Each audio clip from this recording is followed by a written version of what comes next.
Irú ayọ̀ ní Bíbélì ní pé a máa gbọ́ ní àgbàlá àwọn olódodo.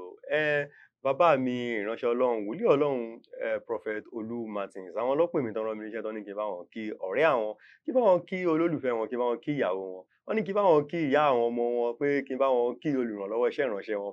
Wọ́n ní kí n bá wọn kí Builder Pastor Mrs. Olúwaṣeun Olú Martins. Ọmọ wọn lákòókò, àkókò olókè méjì takọtabo, àkókò ọmọ onílẹ̀ obì. Àwọn ní ọmọ ọ̀bọn jẹ́ ọ̀bọn tọrẹ. Àwọn ní ọmọ àfòjútọ́ ṣe bí Elédùmarè. Ọpẹ́ pàtàkì lọ́wọ́ Ọlọ́run tó dẹ̀ mí sí títí di ọjọ́ ìní. Ẹ ti rọ́dún yìí, ẹ ti rọ̀dún tó ń bọ̀ láṣẹ Elédùmarè.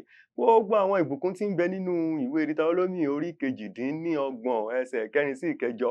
Òun ló ní ó máa jẹ́ tiyín nítorí wípé Olúwa ti sọ pé ìbùkún ni fún ọmọ inú rẹ àti èso ilẹ̀ rẹ àti irú ohun ọ̀sìn rẹ àti ìbísí màlúù rẹ àti ọmọ àgùntàn rẹ. Ìbùkún ni fún agbọ̀n rẹ àti fún ọpọ́n ìpò àkàrà rẹ. Ìbùkún ni fún ọ nígbà tí ìwọ bá wọlé àti ìbùkún ni fún ọ nígbà tí ìwọ bá jáde. Mo kí ọ káyẹyẹ ọjọ́ ìbí rẹ lénìí, ó ti lọ́dún kan lénìí, ó máa lé sówó, ó máa lé sọ́mọ, ó máa lé sáìkú baálẹ̀ ọrọ̀. Gbogbo ohun tó fi ń wé ènìyàn tó fi ń wọ Ọlọ́run kò ní bàjẹ́ mọ́ lára.